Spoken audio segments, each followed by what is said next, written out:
이 시간에는 마태복음 8장 23절부터 27절 말씀까지 읽었습니다. 은혜 받을 말씀의 제목은 나는 힘든데 예수님은 입니다. 나는 힘든데 예수님은. 사람의 목숨을 빼앗는 독약과 사람의 질병을 치료하는 양약의 차이는 그 약을 얼마나 쓰느냐 양에 있다고 합니다. 아무리 좋은 약이라도 지나치게 먹으면 독이 되고, 아무리 독약이라도 적정량을 사용하게 되면 병을 치료하는 양약이 된다는 것이 의사들의 이야기입니다. 그래서 밤에 잠을 못 자서 불면증으로 고생하는 사람에게 적당량의 수면제는 잠을 잘 수 있도록 도움을 주지만 많이 먹으면 아주 자요. 이런 약들이 참 많습니다. 전쟁 무기로 사용하는 생화학 무기 가운데 대표적인 균이 탄저균과 또 보툴리누스 균이라고 합니다. 이 중에서 이 보툴리누스 균은요, 사람의 신경과 근육을 마비시켜서 아주 고통스럽게 죽게 하는 그런 세균이라고 합니다.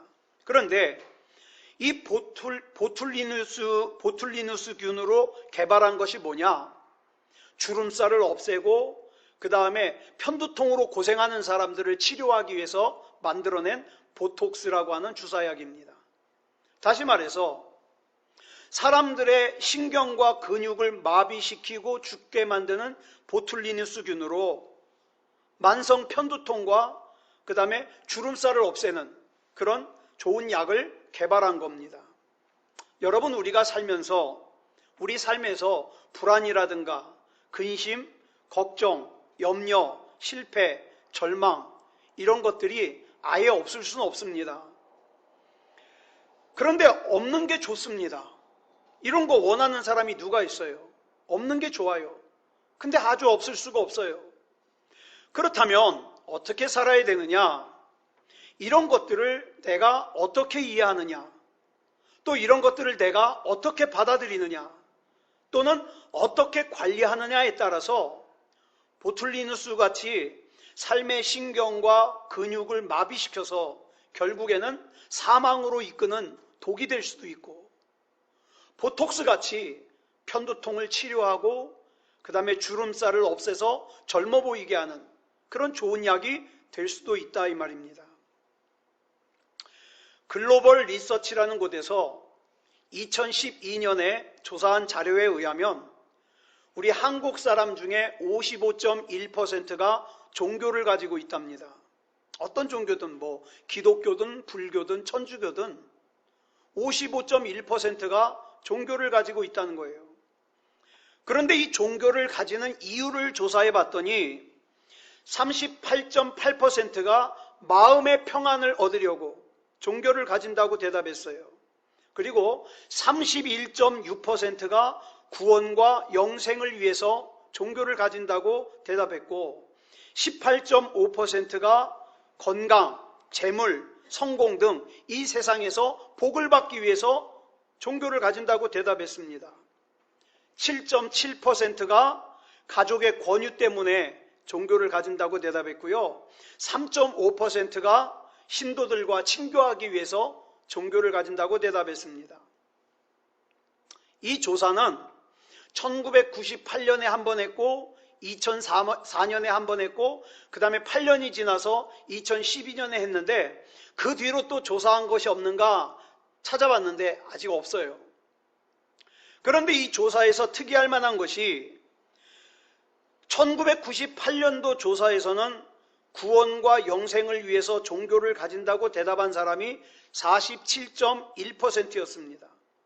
2004년도에는 45.5%였습니다. 그런데 2012년에는 약 15%가 줄어들어서 31.6%가 됐습니다. 그만큼 사람들이 구원과 영생에 대하여 관심이 줄어든 거예요. 반면에 건강, 재물, 성공 등 세상에서의 복을 받기 위해서 종교를 가진다고 대답한 사람들은요, 약 10%가 늘어나서 18.5%가 됐습니다. 그런데 오늘 본문 말씀을 보면 이런 기대감, 다시 말해서 내가 예수님을 잘 믿으면 건강하게 오래 살 거야. 내가 예수님을 잘 믿으면 부자가 될 거야. 내가 예수님 잘 믿으면 성공할 거야. 이렇게 세상에서 편하게 살 것을 기대하고 예수님을 믿는 분들에게는 오늘 말씀이 참 당황스러울 수 있습니다.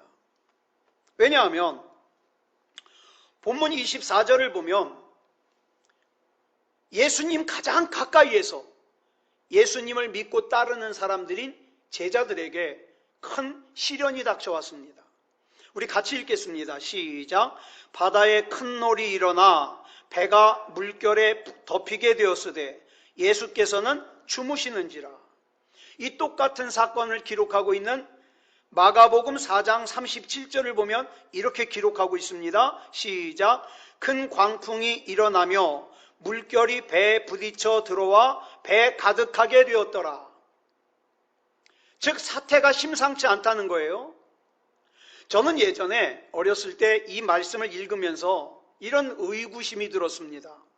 아니 어떻게 예수님이 같이 타고 가는 그 배가 광풍을 만날 수 있지? 예수님이 거기 계시지 않다면 이해가 가는데 거기 예수님이 같이 계시잖아. 이런 생각을 한 적이 있어요.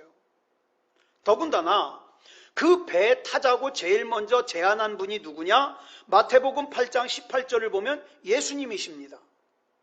그리고 제자들은 그저 예수님의 말씀에 순종한 것뿐이에요. 같이 읽겠습니다. 시작. 예수께서 무리가 자기를 애워싸는 것을 보시고 건너편으로 가기를 명하시니라. 이렇게 예수님께서 명하시고 제자들은 예수님의 말씀에 순종했는데 예수님의 말씀에 순종한 이 제자들의 삶에 평안이 주어지기는커녕 커다란 어려움에 직면하게 됐다는 겁니다.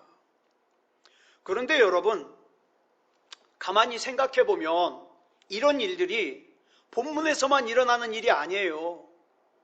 우리 삶 가운데서도 많이 일어납니다. 여러분이 예수님을 잘 믿는다 그래서 여러분의 인생에 어려운 일이 안 생기던가요? 오히려 어찌 보면 하나님의 말씀에 순종하지 않고 그저 자기 소견에 오른 대로 자기 마음대로 사는 사람들은 세상에 잘 적응해서 편하게 살고 또 즐겁게 사는 것 같은데 이상하게 아주 고지식하게 나는 하나님 말씀대로 살 거야 이렇게 하나님 말씀에 순종하면서 살려고 하는 사람은 더 힘들게 사는 것 같아요. 이렇게 예수님께서 타라고 하신 배를 순종해서 탔는데 광풍이 몰려와가지고 죽게 된 것도 이해가 되지 않지만 더 이해가 되지 않는 것은 지금 이 제자들이 광풍 때문에 힘들어 죽게 생겼는데 예수님은 주무시고 계셔요. 이게 더 이해가 안 가요. 본문 24절 다시 보겠습니다. 시작. 바다에 큰 놀이 일어나 배가 물결에 덮이게 되었는데 예수께서는 주무시는지라. 여러분 이 장면이 머리에 그려지십니까? 근데 참 이런 장면도 우리가 살면서 자주 경험하는 장면이에요. 난 분명히 하나님의 자녀인데 그래 내가 하나님 말씀대로 살려고 애쓰고 순종하는데 그런데 내 인생에 광풍을 만났어요. 그래서 저도 그런 기도 자주 해요. 하나님 나 여기서 사건이 하나만 더 터져도 나 감당 못합니다. 이렇게 기도할 때가 많아요. 여러분 이렇게 인생의 광풍을 만나서 죽을 지경이 되어서 어떤 사람은 밤에 잠이 안 와요. 불면증으로 고통을 받아요. 눈물로 밤을 지새워요. 두려워요. 떨려요. 심리적으로 병이 생겨요. 그런데 내가 예수를 안 믿으면 안 믿어서 그런다고 하겠는데 난 예수님을 믿거든요. 나는 예수님께 기도하거든요. 그런데 정작 하나님께서는 내 문제에 관심이 없는 것처럼 느껴질 때가 있더라 이 말이에요. 그래서 진짜 어떤 때는 주님이 계신 건 살아계신 건 내가 알겠는데 믿겠는데 주무시는 것처럼 느껴질 때가 많아요. 이 오늘 본문에 나오는 이 사건의 과정을 여러분 잘 아실 겁니다. 이 제자들이 자기 힘으로 이 광풍을 한번 해결해 보겠다고 힘쓰고 애쓰다가 나중에는 두 손 두 발 다 들었어요. 자기 힘으로 해결 못하겠다는 거예요. 이젠 다 죽게 됐다는 거예요. 그래서 예수님을 깨우면서 뭐라 그럽니까? 주여 우리를 구원하소서, 우리가 죽겠나이다. 그랬더니 난 갈수록 더 이해가 안 돼요, 내용이. 그랬더니 실컷 주무시고 일어나신 예수님께서 우리 같으면 당연히 뭐라고 해야 돼요? 아이고, 너희들이 이 고생을 하는 걸 내가 모르고 잤구나. 정말 미안하다. 이렇게 하셔도 과언이 아닌데 이게 당연한 거 아니에요? 그런데 주무시고 일어나신 예수님이 다짜고짜로 제자들을 책망하십니다. 뭐라고 책망하십니까? 본문 26절 보겠습니다. 시작. 예수께서 이르시되 어찌하여 무서워하느냐? 믿음이 작은 자들아. 여러분, 제자들의 입장에서는 억울하지 않겠습니까? 예수님 말씀에 순종해서 배 타고 왔는데, 광풍을 만나서 죽을 둥살둥 힘을 썼는데, 예수님은 실컷 주무셨는데, 저 같으면 억울해서 예수님께 따졌을 거예요. 어쨌든 예수님께서 광풍을 잠재우고 위기를 잘 모면을 했습니다. 이것이 오늘 본문 말씀의 내용이에요. 그렇다면 이 이야기를 통해서 주님께서 우리에게 주시고자 하시는 메시지가 뭘까요? 이 말씀을 한번 읽고 또 읽고 깊이 묵상해 보면 예수님을 따르는 우리들에게 주어지는 인생의 아주 중요한 법칙이 몇 가지가 나오고 있어요. 그래서 이 시간에는 그 인생의 법칙을 좀 살펴보려고 합니다. 우리 신앙생활하는 사람들의 아주 중요한 인생의 법칙. 첫째는 뭐냐? 우리 같이 읽어볼까요? 시작. 온전한 신앙생활이라는 것은 광풍 속에서도 평안을 빼앗기지 않는 것입니다. 우리는 우리의 인생에서 광풍을 만나지 않고 순풍만 불었으면 좋겠습니다. 그리고 그렇게 사는 것을 우리는 복이라고 생각합니다. 그래서 앞에서 말씀드린 많은 사람들이 마음의 평안을 얻으려고 건강, 재물, 성공 등의 복을 받기 위해서 신앙을 가진다고 그랬습니다. 많은 사람들이. 그러다가 그것을 바라고 그것을 기대하는 자기의 기대를 하나님이 만족시켜주지 않으면, 예수님이 만족시켜주지 않으면 어떻습니까? 주저하지 않고 등을 돌립니다. 우리가 지금 요한복음을 살펴보고 있는데요. 금요일날 예수님께서 예루살렘 성에 입성하셨을 때에 처음에는 어떻게 했어요? 이스라엘 백성이 종려나무 가지를 흔들면서 환영했습니다. 그런데 이 사람들이 이렇게 예수님을 환영한 이유는 예수님이 메시아서가 아니라 가만히 들어보니까 예수님이 기적을 행하셔요. 그 기적을 행하시는 예수님이 나의 기대를 만족시켜 줄 거를 기대하고 환영한 거예요. 근데 예수님이 그런 자기의 기대를 만족시켜 주지 않으니까 불과 며칠 뒤에 어떻습니까? 예수님을 십자가에 못 박으라고 소리칩니다. 사람이 그래요. 신앙생활을 하면서도 하나님과 거래를 합니다. 하나님, 내가 주일 성수 잘하는 거 아시죠? 하나님, 내가 없는 중에도 쪼개서 11조 드리는 거 아시죠? 얼마나 대단합니까? 하나님, 내가 이렇게 바쁜데도 내가 하나님의 일을 하는 거 아시죠? 내가 이렇게 주일 성수도 잘하고 11조도 잘 드리고 하나님의 일을 열심히 했으니까 하나님께서 하실 일은 뭡니까? 내가 살아가는 인생 속에서 광풍을 만나지 않게 하는 것이 하나님이 하실 일입니다. 이렇게 얘기를 합니다. 이런 기도가 우리가 하는 기도의 대부분 아닙니까?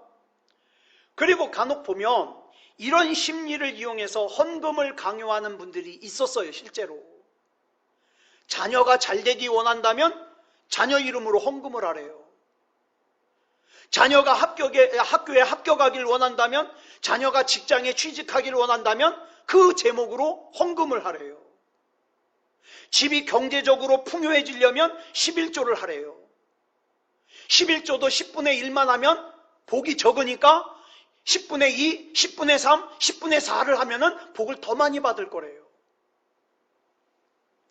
제가 옛날에 아주 즐겨봤던 드라마 중에 야인시대라는 드라마가 있었습니다. 김두한 얘기죠. 깡패. 근데 이 드라마를 보니까 종로의 깡패들이 시장 상인들을 보호해주는 명목으로 어떡합니까? 보호비를 받습니다. 다른 깡패들이 당신 가게에서 행패를 부리지 못하는 조건으로 내가 지켜주니까 돈 내라고. 여러분, 우리 하나님이 이런 깡패입니까?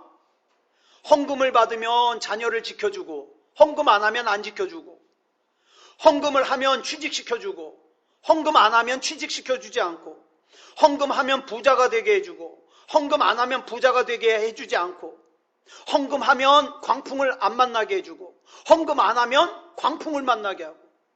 이건 옳은 헌금 자세가 아니에요. 그런데 이런 옳지 않은 헌금 자세를 가진 사람들이 자기 수준에서 생각하기를 교회가 자꾸 대면 예배를 드리려고 하는 이유가 헌금 거두려고, 돈 때문이라고 생각해. 딱 자기 수준이에요. 그렇지 않잖아요. 여러분, 우리가 교회에서 예배를 드릴 때 받는 은혜와 핸드폰 켜놓고 받는 은혜가 어떻게 같겠습니까? 같을 수가 없지요. 그런데 이런 걸 몰라요. 딱 자기 수준에서 돈 때문에 예배를 드린다고 생각해요. 그게 아닙니다. 여러분, 하나님께서 우리에게 주시는 복은 고통이 없는 순풍으로만 인도하는 편안한 삶이 아니에요. 만약 순풍으로 인도하는 편안한 삶만이 하나님께서 주시는 복이라면 성경에 나오는 믿음의 인물들은 어떻게 할 거예요? 여러분, 성경에 나오는 믿음의 인물들 중에서 하나님의 복을 받은 사람은 아마 거의 없을 거요. 누구 하나 인생의 광풍을 안 만난 사람이 없잖아요. 사도 바울이 믿음이 없어서 매를 맞았습니까? 사도 바울이 믿음이 없어서 감옥에 갇혔어요? 사도 바울이 믿음이 없어서 타고 가던 배가 파손을 당했습니까? 몸에 병이 났습니까? 스데반 집사님이 믿음이 없어서 돌에 맞아서 순교를 당했습니까? 그렇다면 하나님께서 우리에게 주시는 복이 고통이 없는 순풍으로만 인도하는 편안한 삶이 아니라면 도대체 하나님이 우리에게 주시는 복은 뭘까요? 하나님께서 우리에게 주시는 복은 그 무서운 광풍 속에서도 내적인 평안을 빼앗기지 않는 거예요. 하나님 살아계시는데, 하나님이 나와 함께 계시는데 내가 이 두려움의 절망에 내가 침몰당할 수 없지. 하나님이 나 지켜주시는데 이 평안을 빼앗기지 않는 거예요. 여러분, 우리가 하나님의 말씀에 순종하며 살아도 이 세상을 살면서 광풍 만날 수 있습니다. 예수님 잘 믿는 여러분의 가정에도 어려움이 찾아올 수 있어요. 경제적으로 힘들 수 있어요. 몸이 아플 수 있어요. 여러분, 경제적으로 어렵다 그래서, 몸이 아프다 그래서 저 사람이 신앙생활을 잘못했다 그렇게 색안경 끼고 보지 마세요. 그게 내일이 될 수도 있어요. 그런데 오늘 본문 26절에서 예수님께서 제자들을 꾸짖는 내용을 잘 보세요. 뭐라고 꾸짖으십니까? 시작. 어찌하여 무서워하느냐? 믿음이 작은 자들아. 지금 예수님이 뭘 꾸짖고 계셔요? 어찌하여 이렇게 어려운 상황이 오게 했느냐? 이걸 꾸짖는 게 아니에요. 너 어찌하여 이 문제를 해결하지 못하느냐? 이걸 꾸짖는 게 아니에요. 뭘 꾸짖으셔요? 너 왜 이런 상황을 무서워하느냐? 무서워하느냐고 꾸짖으시는 거예요. 다시 말해서 지금 제자들이 광풍을 두려워해서 마음의 평안을 빼앗긴 것을 꾸짖고 계신 거예요. 저는 처음에 이 말씀 볼 때 이해가 잘 안 됐어요. 예수님의 말씀에 순종해서 배에 탄 제자들이 죽을 고생을 했는데 왜 혼을 내시는지 이해가 안 돼요. 그리고 사람이 풍랑을 만나면 두려운 마음이 드는 게 당연하지 않아요? 당연히 두려워할 만해서 두려워하는데 왜 혼을 내시냐고요. 그런데 이 말씀을 계속 묵상하다 보니까 잘 보세요. 광풍 속에서 주무시고 계시는 예수님을 보면서 아주 중요한 진리를 깨달아요. 뭐냐? 여러분, 우리가 살면서 주님이 위험하다고 하면 위험합니다. 그런데 주님이 평안하시면 걱정할 것이 없습니다. 내 생각에는 지금 당장 죽을 것 같고 인생이 다 끝난 것 같은 그 위기 속에서도 주님이 괜찮다 그러면 괜찮은 거예요. 우리 자녀들이 그렇잖아요. 내가 모르는 데 갔어요. 나 돈도 없는데 어떡하지? 어디서 자지? 뭘 먹지? 그런데 옆에서 부모님이 괜찮아. 다 준비돼 있어. 그러면 애는 걱정 안 해요. 왜? 아빠가 같이 있는데 뭐. 엄마가 같이 있는데 뭐. 근데 그 아빠 엄마를 신뢰하지 못하면 걱정합니다. 마찬가지예요. 지금 예수님께서 그 배에 같이 계시지 않다면 당연히 두려워해야 될 상황이죠. 근데 예수님께서 그 배에 함께 계십니다. 다시 말해서 그 배에 함께 계신 예수님을 믿지 못한다면, 예수님을 신뢰하지 않는다면 당연히 두려워할 만한 상황입니다. 그러나 나를 사랑하시는 주님, 능력 있으신 주님, 나에게 가장 좋은 것을 주시는 주님을 내가 믿고 신뢰하는데 두려워할 것이 없죠. 여러분, 이사야 40장 27절을 보면 이사야 선지자가 이스라엘을 향해서 이렇게 외칩니다.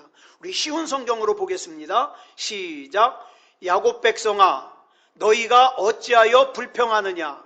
이스라엘 백성아, 어찌하여 말하기를 여호와께서는 나의 어려움을 모르고 계신다. 내 하나님께서는 나의 간절한 부르짖음을 무시하신다. 라고 하느냐? 하나님은 왜 내가 이렇게 힘든 걸 모르실까? 하나님은 나의 이 간절한 기도를 왜 듣지 않으시는 걸까? 여러분, 이스라엘이 왜 이렇게 생각했을까요? 하나님을 못 믿어요. 내가 하나님 믿다가 잘못되면 누가 책임지냐는 거예요. 이스라엘이 왜 이렇게 생각하느냐? 하나님을 못 믿으니까. 나의 관심이 인생의 순풍에만 가 있으면 광풍 속에서도 나와 함께 계시는 주님을 보지도 못해요. 신뢰하지도 못해요. 저는 인생의 광풍 속에서도 안심하라, 난이 두려워하지 마라, 장원아, 내가 여기 같이 있잖아, 염려하지 마라, 두려워하지 마라, 낙심하지 마라, 좌절하지 마라, 이렇게 말씀하시는 우리 주님의 음성을 저와 여러분이 다 같이 듣기를 원합니다. 다 같이. 내적인 평안이라는 것은 하나님께서 함께 하시는 인생은 절대로 망하지 않는다는 것을 확신할 때 가능합니다. 지금 광풍을 보면 제자들이 가졌던 두려움은 예수님에 대한 신뢰 부족 때문에 생긴 두려움이에요. 자, 본문 25절 보겠습니다. 시작. 그 제자들이 나와 깨우며 이르되 주여 구원하소서, 우리가 죽겠나이다. 무슨 소리입니까? 살려달라는 거예요. 우리가 죽게 되었다는 거예요. 자기 힘으로 이렇게 저렇게 다 해봤는데, 자기 경험으로 이렇게 저렇게 다 해봤는데 이것도 안 되고 저것도 안 되니까 어떻게 합니까? 이제 죽게 되었다는 거예요. 큰일 났다는 거예요. 여러분, 오늘날 이 땅을 살아가는 저와 여러분 참 힘듭니다. 어려워요. 그래서 아까 우리가 같이 부른 찬송가 371장에 보면 가사가 뭐라 그럽니까? 우리가 죽게 된 것을 안 돌아봅니까? 이렇게 주님 앞에 투정할 때가 있어요. 여러분은 안 그럴지 몰라요. 전 많이 그래요. 하나님, 제가 이렇게 힘든 거 안 돌아보십니까? 하나님, 제가 이러다가 시험 들면 하나님 어쩌실라 그래요? 막 하나님 협박도 해봐요. 이렇게 투정할 때가 있어요. 그런데 여러분, 우리 근본으로 돌아가 보자고요. 지금 예수님께서 그 배에 같이 타고 계십니다. 예수님이 누구세요? 하나님이십니다. 불가능을 가능하게 하시는 분입니다. 죽은 자를 살리신 분입니다. 나의 모든 간구와 나의 모든 생각과 나의 모든 소망의 중심이 되시는 분이에요. 내 모든 괴로움을 다 해결해 주실 수 있는 능력 있는 하나님의 아들이십니다. 그 예수님이 지금 나와 같이 배를 타고 계세요. 그런데 죽게 되다니요. 지금 그 배에 같이 타고 있는 제자들 보세요. 이 제자들은 예수님이 기적을 행하시는 걸 다 직접 본 사람들이에요. 그죠? 그런데 어찌하여 죽게 되었다는 말을 그렇게 쉽게 할 수 있느냐 이 말이에요. 여러분, 처음에는 제자들도요, 믿음이 있었어요.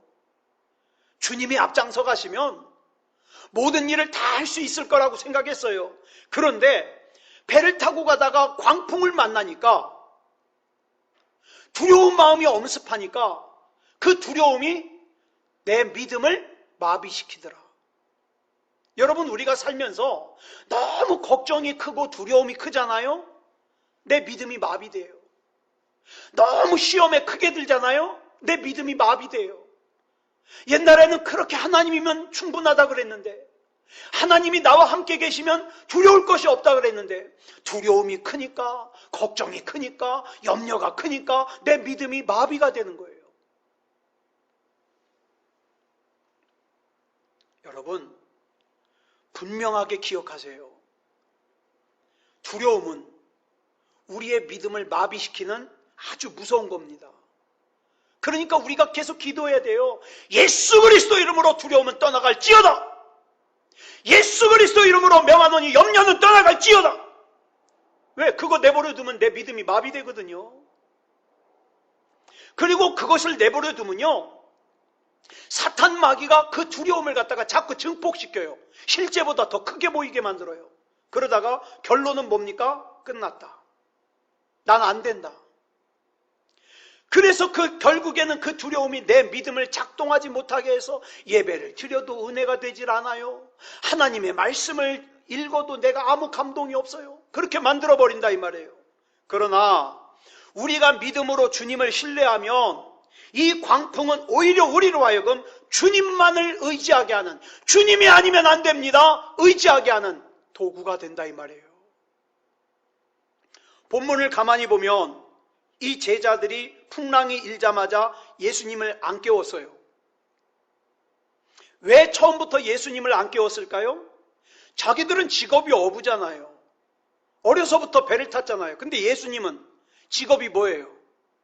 목수예요.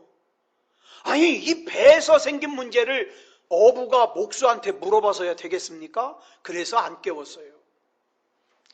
먹구름이 몰려오고 바람이 불기 시작하니까 자기가 가지고 있는 기술 다 사용합니다. 자기가 가지고 있는 능력 다 사용합니다. 자기 경험 다 사용합니다. 해결할 수 있을 것 같았어요. 그런데 시간이 지날수록 해결을 못하는 거예요. 그래서 자기가 할 수 있는 방법 다 사용해보고 나서 안 되니까 자포자기하는 심정으로 예수님을 흔들어 깨워요. 목수라도 일어나서 좀 도와달라고. 어부인 우리가 포기하지만 목수라도 좀 도와달라고. 그러므로 내가 아직도 하나님 앞에 기도하지 않는다는 것은 아직도 내게 인간적인 힘이 남아있다는 뜻이에요. 인간적인 방법이 남아있다는 뜻이에요. 사랑하는 새소망교회 성도 여러분, 혹시 지금 여러분의 삶 가운데 광풍이 불고 있습니까? 이게 너무 힘들어서 고통을 잠시라도 잊어보려고 TV를 보던가 영화를 보던가 술을 마시던가 오락거리를 찾고 있습니까? 제가 답을 알려드리죠. 그걸로는 절대로 해결 못합니다. 잠깐은 지나갈 수 있을지 모르지만 해결이 될 수 없어요. 그러면 해결하려면 어떻게 해야 되느냐? 나의 방법, 나의 경험, 나의 카드 다 버리세요. 주님을 흔들어 깨워야 됩니다. 그래서 다윗이 시편 119편 67절에서 이렇게 고백해요. 시작. 고난당하기 전에는 내가 그릇 행하였더니 이제는 주의 말씀을 지키나이다. 심지어 71절에서는 이렇게 고백합니다. 시작. 고난당한 것이 내게 유익이라. 이로 말미암아 내가 주의 율례들을 배우게 되었나이다. 다시 한번 묻습니다. 왜 광풍이 유익입니까? 왜 하나님께서 사랑하는 여러분에게 광풍을 주십니까? 그 광풍 때문에 주님의 말씀을 잘 지키라고. 그 광풍 때문에 주님의 법을 배우라고. 여기서 배우게 되는 주님의 법 중에 아주 중요한 법이 야고보서 1장 2절로 5절에 나와요. 같이 읽겠습니다. 시작. 내 형제들아, 너희가 여러 가지 시험을 당하거든 온전히 기쁘게 여기라. 이는 너희 믿음의 시련이 인내를 만들어내는 줄 너희가 알미라. 인내를 온전히 이루라. 이는 너희로 온전하고 구비하여 조금도 부족함이 없게 하려 함이라. 너희 중에 누구든지 지혜가 부족하거든 모든 사람에게 후히 주시고 꾸짖지 아니하시는 하나님께 구하라. 그리하면 주시리라. 아멘. 말씀을 정리하겠습니다. 시편 62편 5절을 보면 이런 말씀이 나옵니다. 시작. 나의 영혼아 잠잠히 하나님만 바라라. 무릇 나의 소망이 그로부터 나오는도다. 여기서 하나님만 바라라고 할 때 바라라는 말은 하나님만을 신뢰하고 기다리란 뜻이에요. 하나님만을. 광풍이 몰아칠 때 그 광풍의 원인이, 야, 내가 이 일을 만난 원인이 뭘까? 원인을 분석하고 따지고 이건 뭐 때문이야? 이건 누구 때문이야? 시비 걸고 원망하고 복수를 꿈꾸지 말고 하나님을 믿고 신뢰한다면 이 광풍 속에서도 분명히 나와 함께 계시는 하나님이 나에게 주시는 메시지가 있을 거야. 이걸 깨닫고 우리 주님께서 광풍을 거두어 가실 때까지 잠잠히 참고 기다릴 줄 알아야 돼요. 여러분, 중요한 질문 하나 드립니다. 오늘 저와 여러분의 인생이라고 하는 배 안에 예수님이 함께 계십니까? 아주 중요한 질문이에요. 오늘 저와 여러분의 가정이라고 하는 이 배 안에 예수님께서 함께 계십니까? 내게 무슨 일이 있을 때 주도권을 가지고 인도하는 분이 하나님이십니까? 나입니까? 여러분, 오늘 우리가 예배드리고 있는 이 새소망교회라고 하는 배 안에는 예수님이 계십니까? 예수님만 같이 계시면 걱정할 것 없어요. 여러분 머릿속으로 이걸 어떻게 하지? 이러쿵저러쿵 계산 안 해도 돼요. 힘드신 분 있죠? 주님 부르세요. 하나님, 예수님, 성령님, 나와 함께 계시죠? 나 믿어요. 그러면 주님이 해결하십니다. 기도하겠습니다. 사랑의 아버지 하나님, 감사합니다.